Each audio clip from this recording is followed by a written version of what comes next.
बाहर सर्दी की शाम थी। धुंध ने लाहौर रेलवे स्टेशन को अपनी चादर में लिपेट रखा था। स्पीकर से बाहर ऐलान हो रहा था, कराची एक्सप्रेस प्लेटफार्म नंबर 4 पर 10 मिनट में आएगी। अहमद ने अपना बैग कंधे पर डाला और टिकट एक बार फिर चेक किया। वो यूनिवर्सिटी के पहले सेमेस्टर के बाद घर जा रहा था।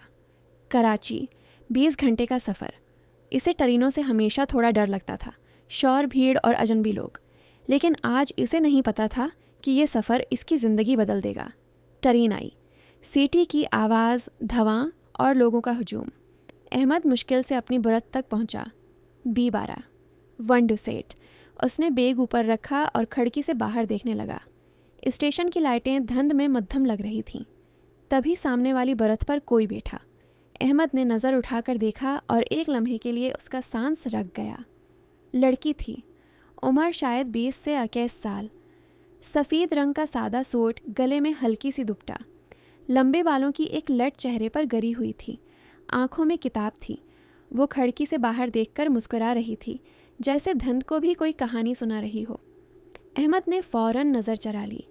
दिल अजीब तरह से धड़क रहा था। ये क्या हो रहा है, इसने खुद से कहा। ट्रेन चल पड़ी। पहियों की खटक खटक शुरू हुई। लड़की ने किताब बंद की और अहमद की तरफ देखा। अस्सलाम अलैकुम, आपको खिड़की से मसला तो नहीं? इसकी आवाज़ नरम थी। अहमद हड़बड़ा गया। वो वैलिकम अस्सलाम। नहीं, बिल्कुल नहीं, लड़की मुस्कुरा दी। मैं सानिया हूँ, मुल्तान जा रही हूँ। मैं अहमद, कराची। बस इतनी सी बात।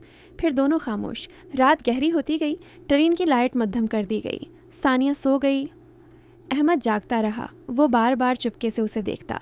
इसके सोने का अंदाज, किताब जो उसकी गोद में रखी थी, हाथ पर बनी मेहंदी। इस रात अहमद को नींद नहीं आई। सुबह फजर के वक्त चाय वाले की आवाज़ आई। चाय गर्म। सानिया जागी। इसने बाल संवारे और अहमद से पूछा, आप चाय लेंगे? अहमद ने कहा, हाँ।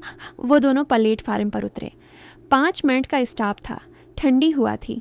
दोनों ने कागज़ के कप में चाय पी। सानिया ने कहा, आपको सफ़र कैसा लग रहा है? अहमद ने कहा, अब बेहतर लग रहा है। बस। ट्रेन फिर चल पड़ी। पूरा दिन वो कभी किताब पढ़ते, कभी खिड़की से बाहर देखते। शाम को सानिया ने पूछा, आपको लगता है ट्रेन में 2 अजनबी दोस्त बन सकते हैं? अहमद ने फ़ौरन कहा, हाँ, बन सकते हैं। सानिया हंसती, तो चलो दोस्त बनते हैं। इस दिन के बाद बातें बढ़ गईं। सानिया बताती कि वह मुल्तान यूनिवर्सिटी में अदब पढ़ती है, शायरी बहुत पसंद है। अहमद बताता कि वो इंजीनियरिंग कर रहा है और उसे खाना बनाना आता है। वो दोनों हंसते। ट्रेन का खाना साथ खाते। रात को जब लाइट बंद हो जाती तो वो धीमी आवाज़ में बातें करते।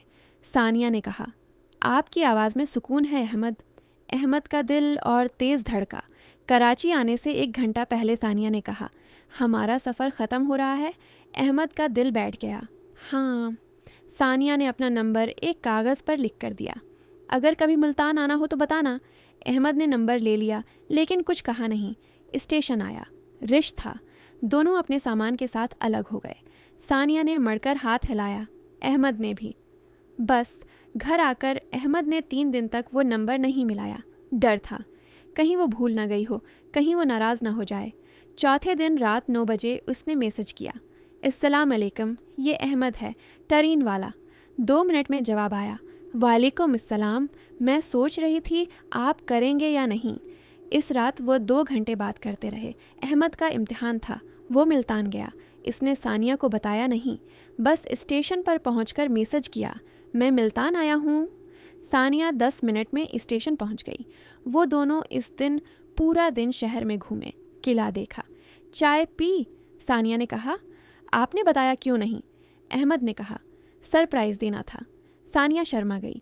वापसी पर अहमद ने कहा, क्या हम हर महीने 1 बार ट्रेन में मिल सकते हैं, बहाने से? सानिया हंसती, पागल हो? अहमद ने कहा, हो सकता हूँ। और वो मिलने लगे। कभी अहमद मुल्तान जाता, कभी सानिया कराची, कभी वो लाहौर के बीच में मिलते। हमेशा ट्रेन में, हमेशा खिड़की वाली सीट पर। लोग इन्हें देखकर कहते, ये जोड़ा बहुत प्यारा है।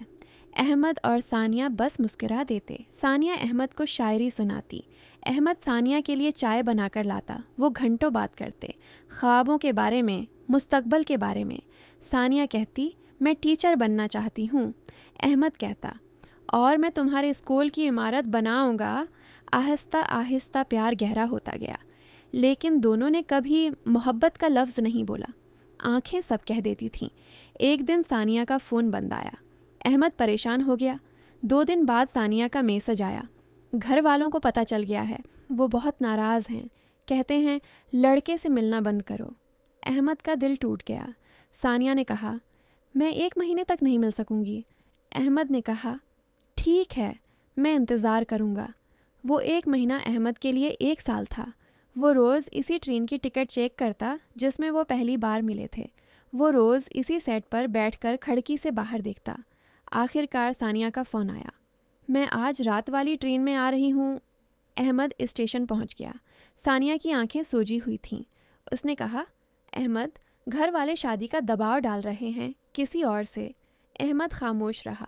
फिर उसने सानिया का हाथ पकड़ा। सानिया, मैं तुमसे मोहब्बत करता हूँ, पहले दिन से। सानिया की आंखों में आंसू आ गए। मैं भी। इस दिन उन्होंने फैसला किया, सच बोलेंगे। अहमद के वालिदैन कराची से मुल्तान गए। सानिया के वालिदैन से बात की। पहले इनकार हुआ, फिर अहमद की सच्चाई, इसकी तालीम, इसके अखलाक देखकर वो मान गए। शादी छोटी सी थी और रुखसती के दिन दौल्हा दुल्हन ने फैसला किया कि वो ट्रेन से जाएंगे। वही कराची एक्सप्रेस, वही B12 और B13, खड़की वाली सैट। सानिया ने अहमद का कुंधा पर सिर रखा और कहा, पता है, मुझे लगता है हमारी मोहब्बत का आगाज़ भी ट्रेन थी और मंजिल भी। अहमद ने मुस्कुराकर उसका हाथ थामा। हाँ, और ये सफ़र कभी ख़त्म नहीं होगा। बाहर पहिए खटक खटक कर चल रहे थे, जैसे कह रहे हूँ, मोहब्बत कभी कभी एक टिकट से शुरू होती है।